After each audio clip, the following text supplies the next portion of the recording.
আসসালামু আলাইকুম Badrur Raihan is welcome to my another blog. বন্ধুরা ফাইনালি আমি চলে আসছি।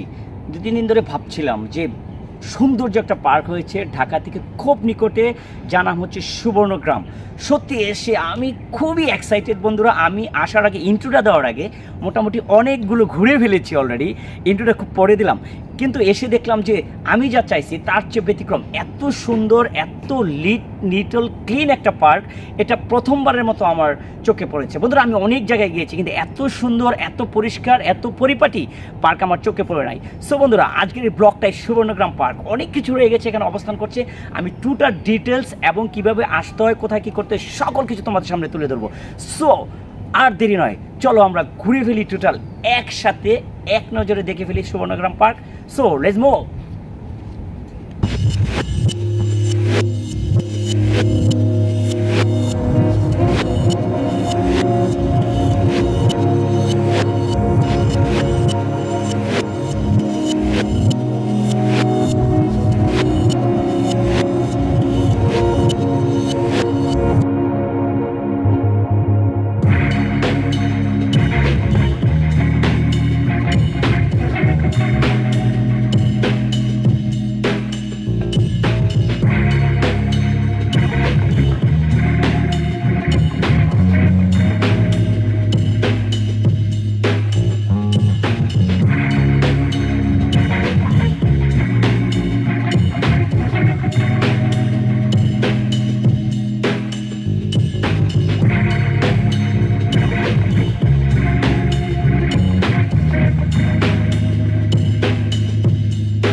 থেকে যদি রাউন্ড বলা হয়, যদি গুলিস্তান থেকে ধরা হয় তাহলে বুলতাগাছিয়া পর্যন্ত আছে 25 কিলো, আর যদি নরসিংদী থেকে ধরা হয় তাহলে হবে 16 কিলো। হ্যাঁ, ঢাকা নরসিংদী এটা হচ্ছে, আর এলাকাটা হচ্ছে শাওঘাট প্লাস মাওনা গ্রামের মাঝখানেই হচ্ছে এই সুবর্ণগ্রাম পার্ক। সো একটা নিরিবিলি সুন্দর পরিবেশের জন্য ওয়াও, অসাধারণ হতে পারে। সো তোমরা চলে আসতে পারো। খুব সকালে সুবর্ণগ্রাম পার্কে এসে দর্শনার্থী পাইনি, আস্তে আস্তে এখানে ভিড় হবে, কিন্তু এসে এখানে খুব সকালে এসে ভালো লাগলে এর জন্য যে মনে হয় এই সুবর্ণগ্রাম পার্কে কেবল আমিই আছি, আর কেউ নেই, যেন ওই পার্কটাই শুধু আমার জন্য। এক্সেলেন্ট ভিউ, মানে কি বলবো যে এখানে এসে খুবই এক্সাইটেড। আমি কোনটা রেখে কোন ভিউটা আগে নেব এটা যেন আমি মানে রীতিমতো কি বলবো যে কোনটা রেখে কোনটা দেবো। যেমনি সবুজের অরণ্য, যেমনি সবুজ গাছ, তেমনি আবার এখানে আমি একটু পিছনে ফিরে তাকাতে চাই যে এখানে বোট চালাতে পারো, পানি, মানে কি বলবো এক কথাতে তোমরা যদি পরিষ্কার পরিচ্ছন্ন লিটল ক্লিন একটা রিসোর্টে আসতে চাও তাহলে এই সুবর্ণগ্রাম পার্কের কোনো বিকল্প নেই, কারণ এখানে আসলে তোমার মনটা ভালো হয়ে যাবে। এর জন্য যে বিশাল এলাকা জুড়ে পার্ক, অনেক সবুজ গাছ, যেখানে সবসময় ছায়া ঢাকা, যদিও প্রচণ্ড রোদ। তোমরা দেখতে পাচ্ছ যে আমি খুবই ছায়া ঢাকার মধ্যে আছি, যে ছায়ার মধ্যে দিয়ে হাঁটছি। সো তোমরা চলে আসতে পারো, আর কিছু বলার নাই, শুধু দেখতে থাকো। রিয়েলি টুডে এক্সাইটেড বিকজ আমি মানে এত সুন্দর হবে এটা ভাবি নাই, যে সুন্দর হবে এটা ভেবেছি, কিন্তু অতটা সুন্দর হবে সেটা আমি ভাবি নাই। সো চলো আরও আগাই, দেখা যাক কি আছে এই সুবর্ণগ্রাম পার্কে।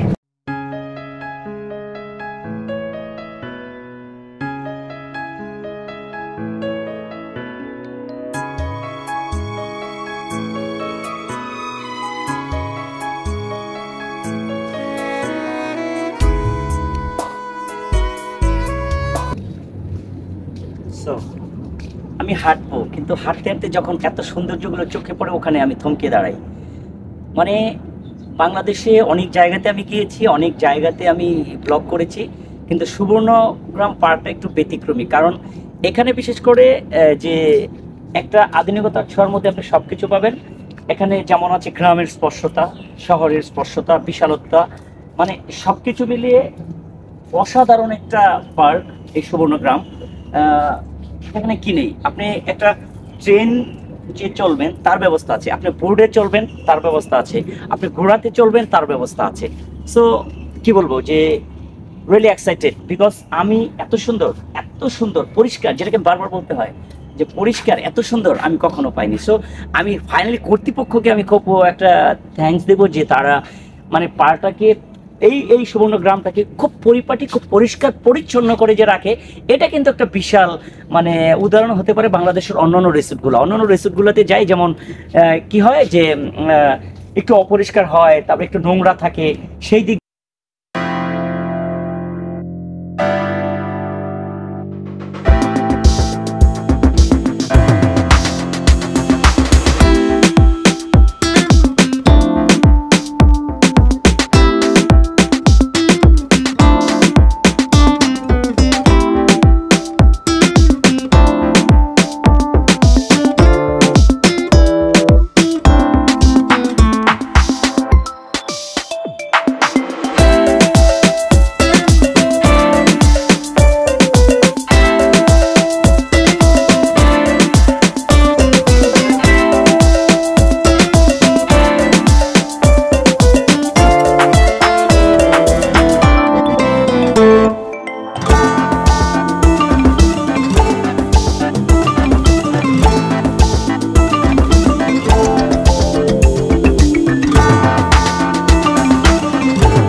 আমি আর বলবো। তবে এখানে ঘোরার জন্য ছোট অটো, বাইক কিংবা ট্রেন জাতীয় কিছু আছে, কিন্তু আমি টোটালটাই পায়ে হাঁটছি এমন দেখবো বলে, সো আরো দেখাচ্ছি, চলো।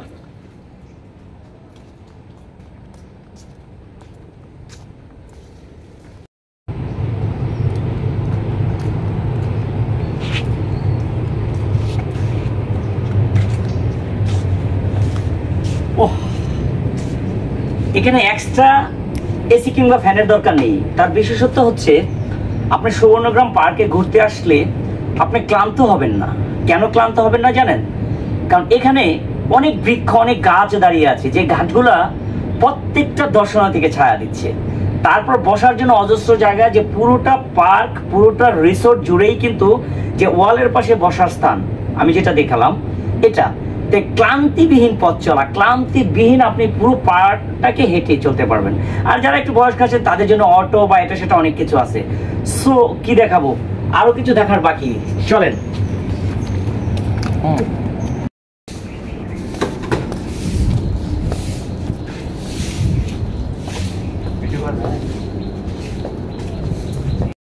কনফারেন্স হলটা দেখতে পাচ্ছেন আপনি, বিশাল বড় অনুষ্ঠান, সেমিনার, সিম্পোজিয়াম কিংবা পিকনিক, আপনি এই হলগুলো কিন্তু ভাড়া করতে পারবেন। এখানে শুধু একটা না, অনেক অসংখ্য হল রয়েছে যেখানে খুব মনোমুগ্ধকর পরিবেশে এই হলগুলো তৈরি করা, যেখানে আপনার অনুষ্ঠান, বিয়ে, জন্মদিন, পার্টি সবকিছু করে।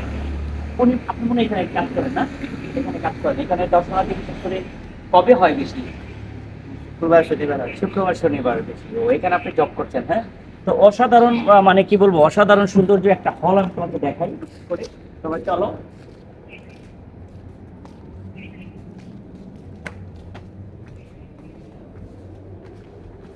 এই একটা হল, এখানে তুমি অনুষ্ঠানের জন্য এই হলটা টোটালি ভাড়া করতে পারো। হ্যাঁ, এই হলে অন্তত 1 থেকে 1,500 লোকের বসার ব্যবস্থা আছে। তুমি যদি মনে করো যে তোমার যে কোনো অনুষ্ঠান, তোমাদের যে কোনো অনুষ্ঠান এটা একটু মানে বিলাসিতা ক্যাটাগরি করে এত বড় রিসোর্টের মধ্যে হল ভাড়া করে করবে, তোমরা কিন্তু এই সুবর্ণগ্রাম পার্কে চলে আসতে পারো।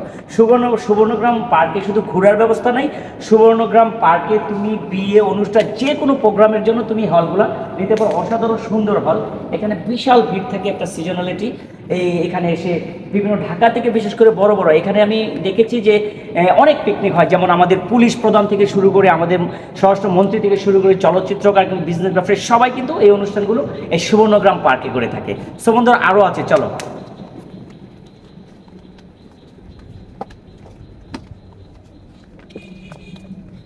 আর বিশেষত হচ্ছে যে যখন তুমি এই অনুষ্ঠানে বাচ্চাদের নিয়ে অংশগ্রহণ করবে, বাচ্চাদের খেলার জন্য এই ব্যবস্থাগুলো রাখা আছে। সো আমরা আরো একটু আগাই।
গাছ, পরিবেশকে বাঁচায় যে গাছ, পাচ্ছি আমরা গাছ।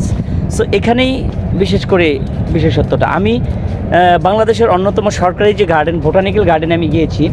হ্যাঁ, বোটানিক্যাল গার্ডেনে অসংখ্য গাছ আছে, এটা সত্য, এটা মানতে হয়, কিন্তু গাছ থাকলে হবে না, কিন্তু এটা অতিরিক্ত নোংরা এবং অপরিষ্কার। কিন্তু সেই ক্ষেত্রে সুবর্ণগ্রাম পার্ক এর ব্যতিক্রমী। সুবর্ণগ্রামে পার্কে যেরকম গাছ আছে, তেমনি সুবর্ণগ্রাম পার্কের মধ্যে এরকম নদী আছে। আর সবচেয়ে বড় বিষয় সেটা হচ্ছে সবচেয়ে পরিষ্কার পরিচ্ছন্ন। এটাই একটা দর্শনার্থীর জন্য সবচেয়ে ভালো ঘোরার জন্য একটা পার্ক। আর সবচেয়ে বড় কথা হচ্ছে, যখন আমি হাঁটছি, আপনি তোমাদেরকে দেখাতে চাই, যখন আমি হাঁটছি তখন কিন্তু যেখানে সেখানে তুমি বসে যাওয়ার কিন্তু একটা স্কোপ আছে। ধরো এক্সাম্পলি, এই একটা মানে কি বসার বেঞ্চের মতো করা, পুরোটা পার্ক জুড়ে কিন্তু এরকম বসার বেঞ্চের অবস্থা। সো একজন পথচারী, একজন দর্শনার্থী যখন তোমার এভাবে কী বলে যে এভাবে আসবে, ঘুরবে, যে হঠাৎ করে সে বসার কোনো জায়গা পাচ্ছে না, সো এরকম হয় না। সো এটা কিন্তু ব্যতিক্রমী, এখানে এরকম নাই। তুমি হাঁটছো, ক্লান্ত হচ্ছ, যে কোনো একটা গাছের নিচে কিন্তু তুমি বসে যেতে পারো, এবং বসার একটা স্থান আছে। সো আমি স্পেশালি আবারও কর্তৃপক্ষকে একটা I give the thanks, because তার পরিকল্পনা, তাদের যে সদিচ্ছা, এত সুন্দর করে পার্কটাকে পরিপাটি করে রেখেছে। আর দ্বিতীয় কথা হচ্ছে যে আসলে পরিষ্কার পরিচ্ছন্ন কিন্তু একটা বিষয়, পরিষ্কার পরিচ্ছন্ন ইমানের অঙ্গ। তাই এই পার্কটার ভিতরে আসলে আমরা বুঝতে পারবো যে বাংলাদেশের প্রত্যেকটা পার্ক আসলে এরকম পরিষ্কার পরিচ্ছন্ন হওয়া উচিত। আমরা এখানে অসম্ভব সুন্দর একটা সিনারি দেখি, সেটা হচ্ছে নৌকোর আদলে একটা শিপের উপর ঘর করা আছে, বিল্ডিং করা আছে। এক কথাতে অসাধারণ। সো আরো অনেক কিছু বাকি বন্ধুরা, মানে হেঁটে হেঁটে আর কতদূর যাবো। তবে যখন আমি প্ল্যান করেছি আমি হেঁটেই যাব, আমি কোনো গাড়িতে চলবো না, আমি ঠিক হেঁটেই যাব, আমি হেঁটেই যাব। তাই আমি পুরোটা পার্ক, এটা কত একর জমির উপর, আমি টোটাল তথ্যটা তোমাদেরকে জানাবো। বিশাল এরিয়া জুড়ে এই পার্ক। তবে সেই প্রতিজ্ঞাবদ্ধ যে আমি গাড়িতে না, হাঁটতে হাঁটতে পুরো পার্ক যাবো। তবে যতদূর তোমরা দেখলা, দেখো সবচেয়ে বড় কথা যে যখন এরকম মানে এই বিষয়টা হচ্ছে এরকম যে সিঙ্গাপুর শহরে যারা গিয়েছ, সিঙ্গাপুর শহরে কিন্তু পুরো শহর জুড়ে নদী, মানে তুমি যেই দিক দিয়ে যাচ্ছ এরকম পরিষ্কার পরিচ্ছন্ন নদী।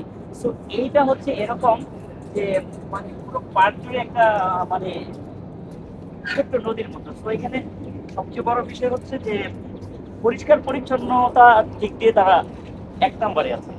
আর পুরো পার্ক পুরোই ছোট ছোট নদী, মনে হয় যে একটা শহরের ভিতরে আমি একটা ছোট্ট একটা শহরের ভিতরে আমি হাঁটছি, নদী যেখানে সবকিছু গাছপালা, পরিষ্কার পরিচ্ছন্ন রাস্তা। এখানে এসে অনেকটা সিঙ্গাপুরের শহরের মতো মনে হয়েছে। হ্যাঁ, আমি সিঙ্গাপুরে 7 দিন ভিজিটে ছিলাম, আমি দেখেছি সিঙ্গাপুর পুরো শহর জুড়ে এরকম রাস্তা, সেম আমার এরকম কিছুটা হলো মনে হচ্ছে। পুরো পার্ক জুড়ে গাছ, রাস্তা পরিষ্কার পরিচ্ছন্ন, পরিচ্ছন্ন কর্মীরা অলওয়েজ রাস্তা পরিষ্কার করছে, অলওয়েজ রাস্তা পরিষ্কার করে রাখছে। এখানে অপরিষ্কারের খারাপ কিছু নেই, এখানে যে গাছের পাতা সেটাকে তারা ঝাড়ু দিয়ে দিয়ে পরিষ্কার করে রাখছে। তো চলো, পুরো ক্লান্তি নিয়ে যখন হাঁটছো, তুমি এই পার্কে যখন হাঁটবে, তখন তুমি কিছুক্ষণ পর পর মানে স্যানিটাইজেশনের কোনো মানে চিন্তা ভাবনা নাই। কিছুক্ষণ পর পর বাথরুম, টয়লেট দুটাই আছে। সো এখান থেকে তুমি নিশ্চিন্তে নিরাপদে যেতে পারো। কিংবা কেউ যদি আবার সেই শহরের ছেড়ে, তোমরা মনে করো যে একটা সময় ঘোড়াশালার ঘোড়া, হাতিশালা হাতি, এরকম ব্যবস্থা যে আমি ঘোড়াতে চলবো, সেই ক্ষেত্রে কিন্তু তুমি এই পার্কের ভিতরে তুমি ঘোড়াতেও পুরো পার্কটা চলতে পারো। সো চলো আরো যাই।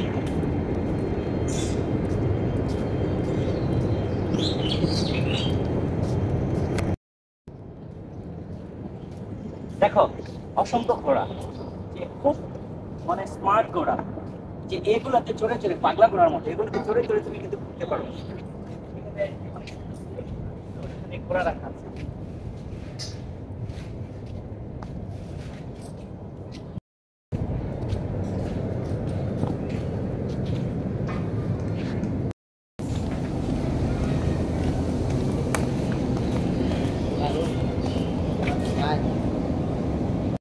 গাইস, আমি উপর থেকে ড্রোন শটের মাধ্যমে পুরো যে লেকটা, রিসোর্টের ভিতরে যে লেক, এই লেকটা আমি তোমাদেরকে দিলাম। ওয়াও, অসাধারণ অসাধারণ, কি বলবো তোমাদেরকে, অনেক সুন্দর। তোমরা বাংলাদেশের কোনো রিসোর্টে এটা দেখেছো কিনা জানি না, যেখানে হাঁস চড়ছে, তারপর পাশে পরিষ্কার পরিচ্ছন্ন রাস্তা বয়ে গেছে, তুমি তার বিকেলবেলা পরন্ত সূর্য ডুবার আগে তুমি এখানে বসতে পারো। ওয়াও, এক্সিলেন্ট বন্ধুরা, এক্সিলেন্ট, কি বলবো। চলে আসো আজই তোমরা এই সুবর্ণগ্রাম রিসোর্ট বুলতাগাউসিয়া শাওঘাট মাওনাতে।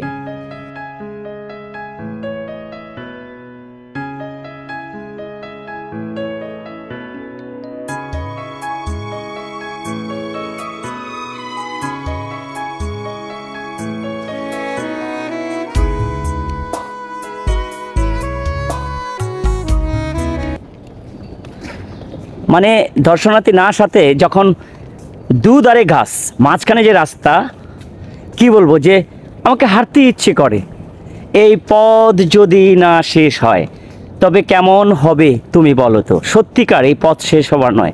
সুবর্ণগ্রাম পার্ক এর জন্য একটা বিশালতা, এর জন্য একটা বিশেষ ক্রেডিট পেতে পারে যে পার্কটা উদ্বোধন কিংবা চালু করার আগে বৃক্ষগুলোকে তারা বড় করেছে। এটা কিন্তু কর্তৃপক্ষ একটা ধন্যবাদ পেতেই পারে সুবর্ণগ্রাম পার্কের, যে তার বিশেষটা বারবার চোখে পড়ার মতো চোখে পড়ে, যে দুধারে বিশাল গাছ, ছায়ায় একজন দর্শনার্থী তার মানে একদম নির্দ্বিধায় চলাফেরা করতে পারে।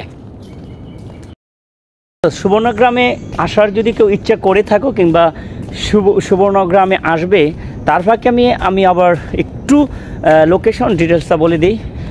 এটা হচ্ছে নারায়ণগঞ্জ জেলা, রূপগঞ্জ উপজেলা, বুলতাগাউসিয়ার নিকট, দুটা গ্রামের মাঝখানে। একটা হচ্ছে শাওঘাট আর একটা হচ্ছে মাওনা। এই মাওনা এবং শাওঘাটের মাঝখানে। এবার আসার যেই যাতায়াতের ব্যাপারটা বলবো সেটা হচ্ছে এরকম। তুমি যদি ঢাকা গুলিস্তান থেকে আসো, গুলিস্তান থেকে আসলে তুমি যে কোনো নরসিংদীর বাস কিংবা ভৈরব, সিলেট, কিশোরগঞ্জ কিংবা আমাদের গাউসিয়ার যে বাসগুলো থাকে, মেঘলা, হ্যাঁ মেঘলা, তারপর গ্লোরি আর নরসিংদীর লাইন, সিলেটের লাইনের যত বাস আছে সবগুলো বাস চড়ে তুমি গাউসিয়াতে নেমে 20 টাকা রিক্সা ভাড়া কিংবা অটো ভাড়া করে তুমি টোটালি সুবর্ণগ্রাম পার্কে চলে নিয়ে আসবে। আর যদি নরসিংদী রাস্তায় হয় তাহলে তুমি যদি মনে করো যে নরসিংদী রাস্তায় হলে তোমাকে পার্কের সামনে নামাই দেবে। আর একটা বিশেষত্ব তোমাদেরকে দেখাই যে আসলে এই রাস্তা পরিষ্কারের জন্য, রাস্তা পরিচ্ছন্ন রাখার জন্য কিন্তু একটা বিশেষ ব্যবস্থা করেছে কর্তৃপক্ষ। তুমি দেখো, এটা কিন্তু রাস্তা পরিষ্কারের একটা যন্ত্র।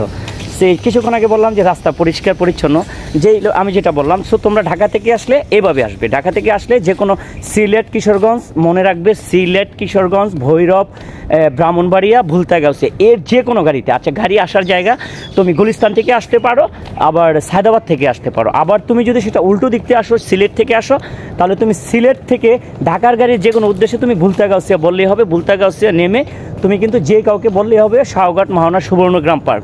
এটা কিন্তু মানে সবাই চিনে।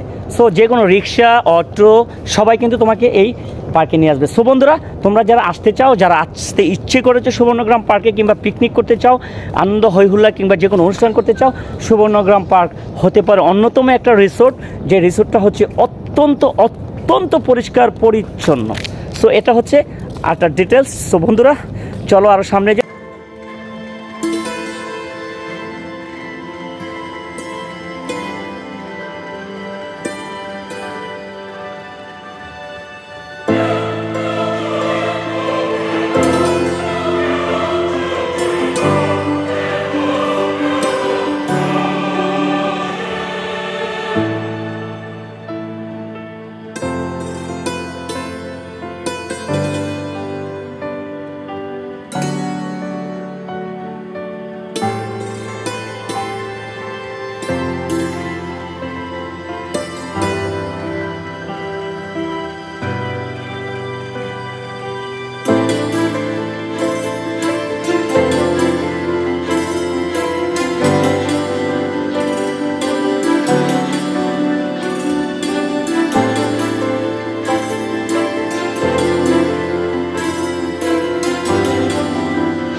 ব্লগ করবে সকল ব্লগারদের, বিশেষ করে সকল যারা ইউটিউবে ব্লগ বানাও, বিভিন্ন জায়গায় ব্লগ করো, তাদেরকে বলবো তোমরা এখানে এসে, জাস্ট এখানে এসে আমাকে একটা কল দিবে, আমি তোমার জন্য হাজির হয়ে যাব। এই ব্লগটা অনেক আগেই করা উচিত ছিল আমার, কিন্তু আমি আমার ব্যস্ততা বা আমার বাড়ির এখানে আমি ব্লগ করতে পারিনি। ওই যে গ্রাম্য ভাষায় একটা কথা আছে না, যে গায়ের গরু গায়ের ঘাস কখনোই খায় না, ঠিক আমার অবস্থা তদ্রূপ হয়েছে যে গায়ের গরু গায়ের ঘাস কখনোই খায় না। আমি এখানে আজকে উদ্বোধন হয়েছে, অনেক দিন হয়, কিন্তু আমি আসলাম আজকে, সেটা অনেক পরে আমি আসলাম আজকে, সেটা অনেক পরে। কিন্তু কি হলো, আমার আগেই করা উচিত ছিল এই পাবলিসিটিটা, তাই না?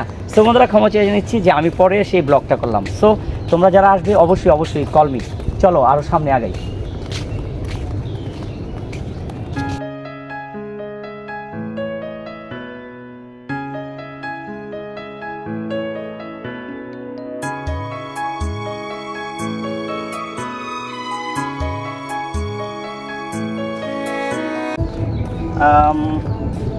আমরা এখন ব্লগ থেকে বেরিয়ে যাওয়ার সময়, তবে এখানে আসলে মানে আর ফিরে যেতে ইচ্ছে করে না, খুব থাকতে ইচ্ছে করে, কারণ এখানে পরিবেশটাই আমাকে আটকে রাখে, পরিবেশটাই আপনাকে আটকে রাখবে। সো এত সুন্দর পরিবেশ দেখে আসলে সত্যি যাওয়ার ইচ্ছা করে না। তবে প্রত্যেকটা শেষ তো হয়, শেষের বেলা আছে, শেষটা আছে, আপনি তো এক জায়গায় থেকে থাকতে পারছেন না। সো বন্ধুরা, সবাই এই সুবর্ণগ্রাম পার্কে, আমি আমার সুবর্ণগ্রাম পার্কের কর্তৃপক্ষ কেউ না, সুবর্ণগ্রাম পার্কের অ্যাডভাইসের জন্য বলছি না, যবে আমি এতটুকুই বলবো, যদি ঘোরার ইচ্ছা থাকে, মানে ঘুরতে আসার ইচ্ছা থাকে সুন্দর প্লেজে বা সুন্দর পরিষ্কার পরিচ্ছন্ন কোনো পার্কে ঘুরতে আসার ইচ্ছা থাকে, রিসোর্টে তো অনেক যান, আপনারা যদি সত্যিকার অর্থে ঘোরার মন চায়, মন খুলে গ্যাদারিং ছাড়া ছায়া ঢাকা গ্রামের পরিবেশে ঘুরতে চান, তাহলে সুবর্ণগ্রাম পার্কে আসবেন। সুবর্ণগ্রাম রিসোর্টে আসার সকল ডিটেলস আমার এই ভিডিওতে আমি বলে দিয়েছি। সো ওটা শুনে বা দেখে আমি ডিসক্রিপশন বক্সে ইভেন আমার নাম্বারটাও দিয়ে দিব, যে কীভাবে যোগাযোগ করে আসবেন তার। বিকজ আমার নাম্বার দেওয়ার পিছনে হচ্ছে এই সুবর্ণগ্রাম পার্কেই পাশে, ওয়ালের পাশ ঘেঁষে কিন্তু আমার বাড়ি, ঠিক আছে? ওয়ালের পাশ ঘেঁষে আমার বাড়ি, এই হচ্ছে আমাদের তথ্য। চলো।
জানাবে অবশ্যই, আর ভালো হলে অবশ্যই একটা লাইক। ভুলভ্রান্তি হতে পারে ভিডিওতে, কারণ অত বড় ইউটিউবার আমি নই, ছোট্ট একটু চেষ্টা করছি তোমাদের প্রচেষ্টায় সামনে এগিয়ে যেতে। তোমরা সাপোর্ট করলে আমি এগিয়ে যাব, আমরা বেরোবো।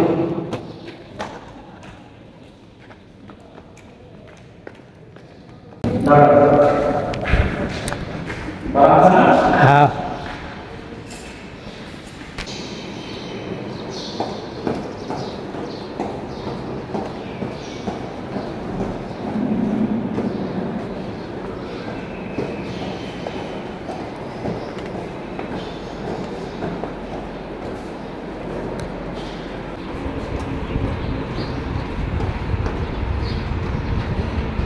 ওকে বাই সুবর্ণগ্রাম রিসোর্ট, দেখা হবে নেক্সট কোনো ব্লগে। সো সকলকে সুবর্ণগ্রাম রিসোর্টে স্বাগতম, এবং সবচেয়ে সুইটেবল পরিবেশ সম্মত একটা রিসোর্ট যদি থাকে বাংলাদেশে, সেটাই সুবর্ণগ্রাম রিসোর্ট। সো আসতেই পারো, বাই।